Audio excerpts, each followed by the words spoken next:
The Life of Nichiren Daishonin, Introduction. The present volume includes English translations of 172 works, including both doctrinal theses and letters written by Nichiren Daishonin in the year 1222 to 1282.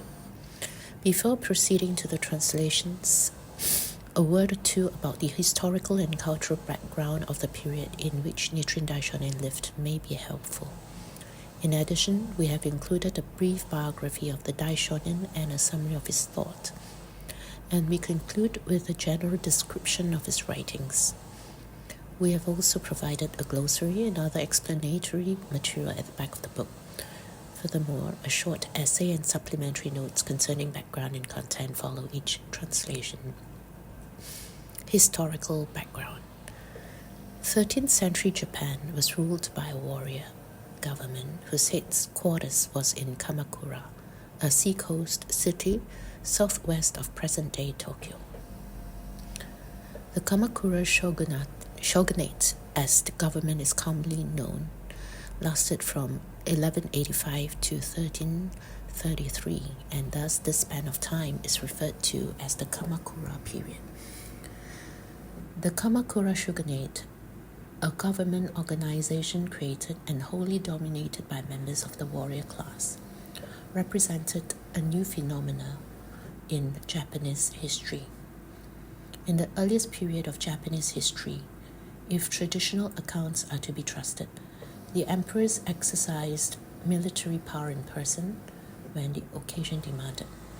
But in the succeeding centuries, the duties of the emperor became increasingly confined to religious and ceremonial functions. An elaborate central and provincial bureaucracy modeled after that of China carried out the administration of the affairs of the land, and a conscript army kept order and guarded the frontiers.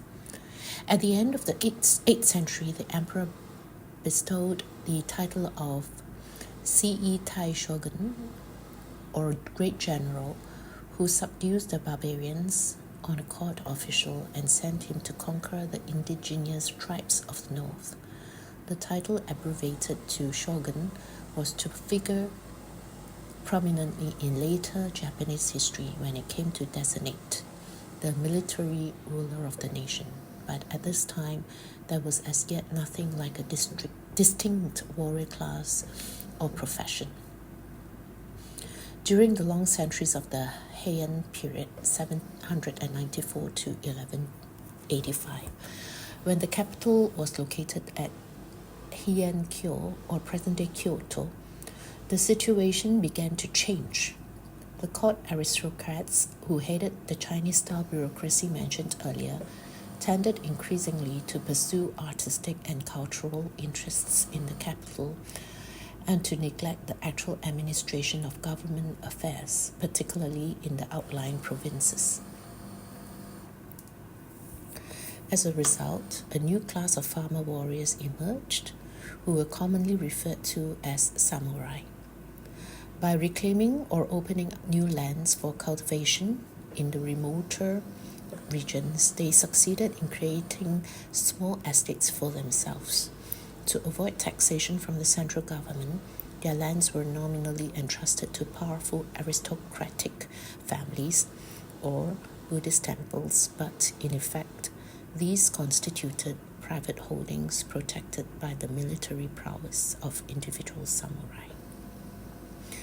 To strengthen their position, the samurai rapidly grouped together or placed themselves in the service of one of the more powerful local clans. Soon they came to constitute a new class of professional warriors, leaving the actual cultivation of their estates to the peasants under their direction and concentrating on the improvement of the military arts and on the ideals of fortitude and daring that supported them. At first, these powerful provincial clans were content for the most part to remain aloof from affairs in the capital. There, the imperial institution had come under the absolute domination of the great courtier family, known as Fujiwara. The Fujiwara monopolized the highest offices, married their daughters to the emperors, and placing child rulers on the throne, managed affairs in their name. As a consequence, most Japanese emperors at this time reigned for only a brief time, after which they were obliged to yield the throne to an infant heir and retire to a life of relative seclusion.